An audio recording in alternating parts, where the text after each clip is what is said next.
Welcome to That's Good Sports. I'm your football host, Brandon Perna, and it's about time Seattle gave the Broncos a good quarterback.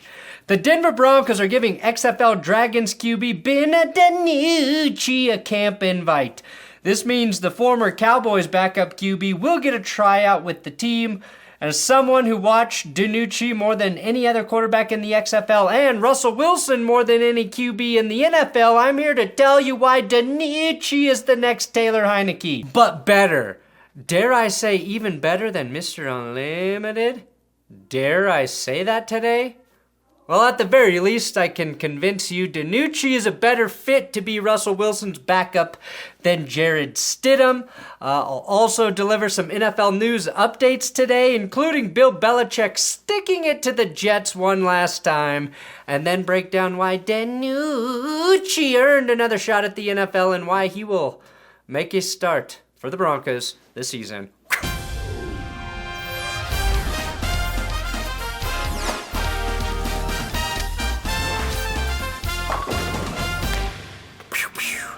Those who subscribe win.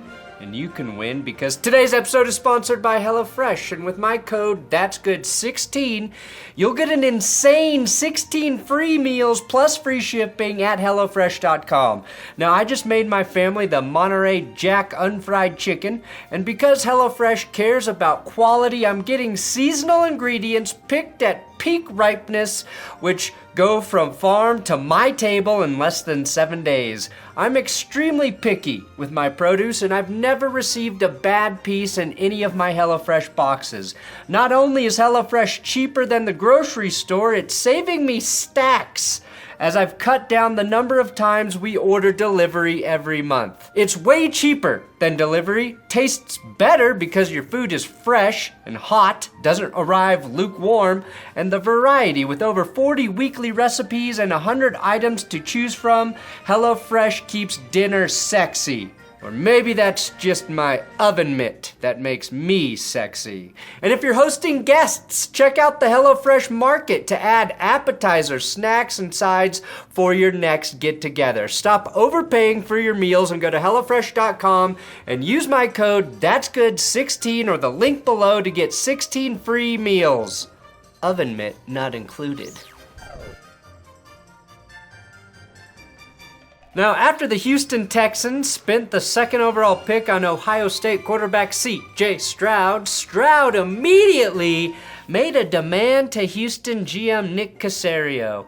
And by demand, I mean it was probably a very polite request. Either way, Stroud said, "Could you please, pretty please draft Tank Dell?"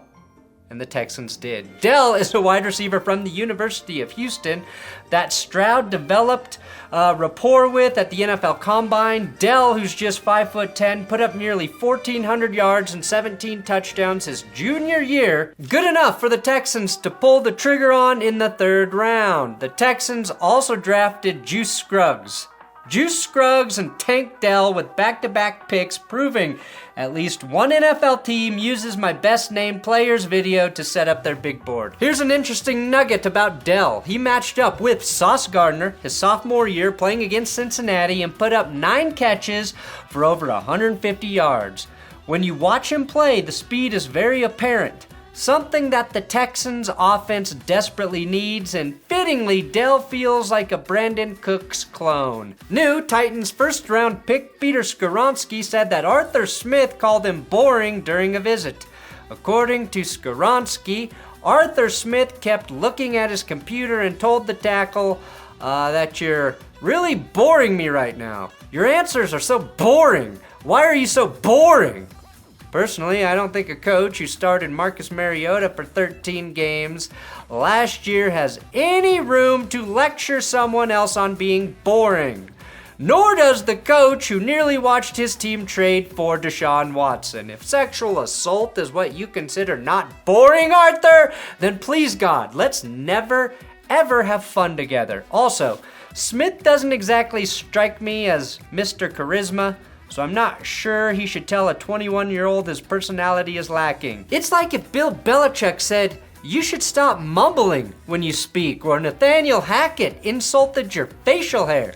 Now, it's been 23 years since Bill Belichick resigned as head coach of the New York Jets, but apparently he still hates them with the passion of 1,000 cut-off hoodies. According to Jason Lockenfora, take that with a grain of salt because he makes up more shit than Antonio Brown, the Patriots traded back from 14 to 17, allowing the Steelers to jump in front of the Jets and take Georgia tackle Broderick Jones, who was supposedly the player the Jets were targeting with the 15th pick. Instead, New York settled for edge rusher Will McDonald, who is widely seen as a reach in the middle of the first round. I am glad to see that Bill still has his fastball. Even if he's lost his touch without Brady, he's willing to take less in trade compensation if it means he gets to fuck over the Jets, who of course ratted him out for Spygate back in 2007, courtesy former Patriots defensive coordinator Eric Mangini, who Belichick has since only referred to as Eric Mangina. I saw Greg's vagina.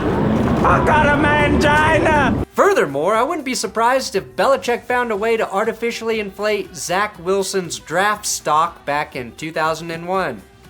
Hell, he may have created Zach Wilson in a lab for all we know. Alright, the main story. Can DiNucci replace Russell Wilson? That's a bold question to ask. Maybe a dumb one, but it is possible. The biggest obstacle outside of late-game turnovers for DiNucci is that Sean Payton is extremely high on current backup quarterback Jarrett Stidham. Sean's got a bad case of the stids, and the only cure is an injection of DiNucci.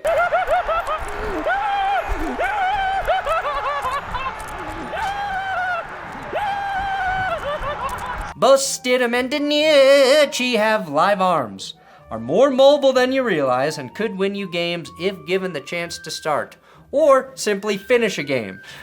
Knowing that Russell Wilson missed time the last 2 seasons with injuries, it's fair to believe we will see either Jarrett Stidham or Ben DiNucci under center at some point during the Broncos 2023 season. Now, I mentioned late game turnovers for DiNucci. Well, Stidham did the same thing against the 49ers in that crazy shootout between them and the Raiders.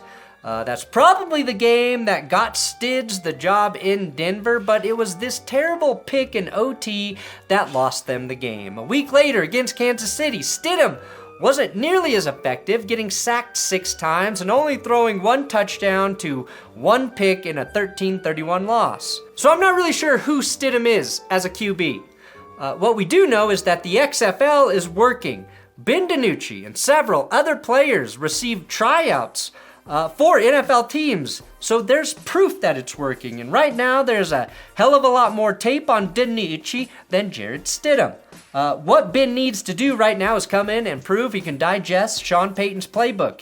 He needs to display the mental acuity to do it, and if Jameis Winston can do it, I know DiNucci Maine can. Jameis Winston is possibly one of the dumbest players in NFL history, and Payton had him working. Now, a season in the XFL made me realize DiNucci plays ball stylistically like Russell Wilson. He will move around the pocket like Russ. He will try and extend plays like Russ. And he's Italian, so you know he eats bread like Russ. Yeah, pretty much everybody eats bread. Sorry, you know he eat the bread like a Russ. And while he may not have the cannon that Russ has for an arm, he can get the ball to most places on the field. When you can run essentially the same offense if your starter goes down, you put your team in a better place to navigate those choppy waters without your franchise QB. Nooch with Sean Payton. We really don't know if that's a good fit, right? But I'm honestly not sure if Russell Wilson is a good fit with Sean Payton either. DiNucci's 13 interceptions did lead the XFL. That's mildly concerning. While he's not nearly as physically gifted as, say, Jameis Winston, we saw how Sean Payton helped Jameis cut down on his much worse turnover problem.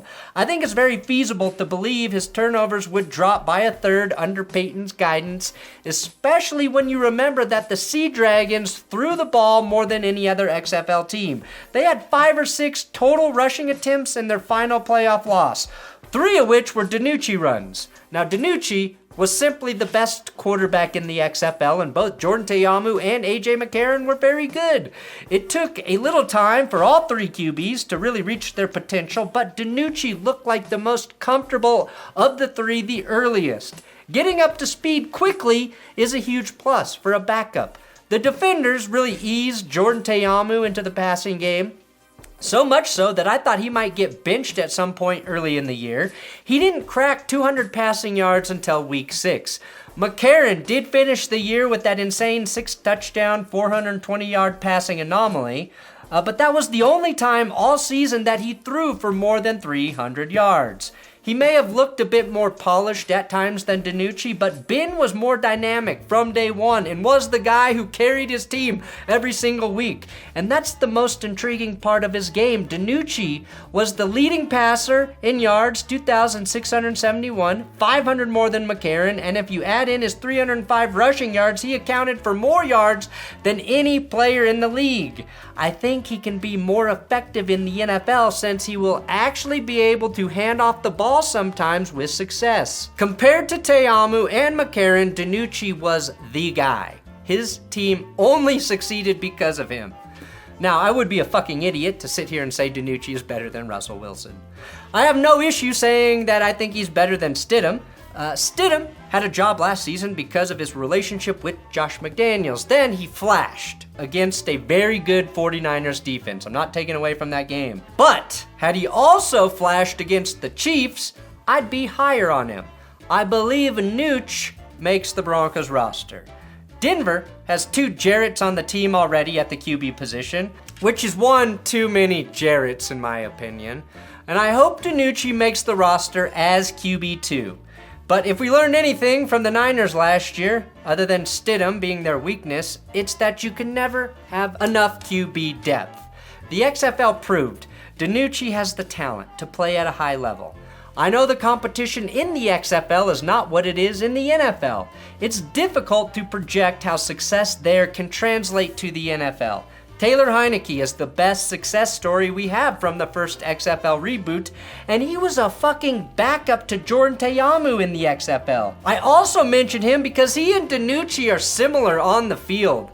They're leaders who play with a lot of energy, which gets their team juiced, who also take 1 to 2 to 3 too many high risks every single game. What DiNucci did that was so impressive was carry a franchise where every single person in that organization was new. And that was true for every team. The XFL, literally, every team started from scratch this year. And Ben DiNucci was the most exciting player while everyone was building from nothing. And if you're looking for a guy to have an X factor that you can identify, I think that's it. Thanks for watching That's Good Sports. Good luck to Ben at DiNucci. Looking forward to your tryout, Ben. Let's get you on the show, huh? Huh, Ben? Come on, Ben. Be a Ben. Come on the show.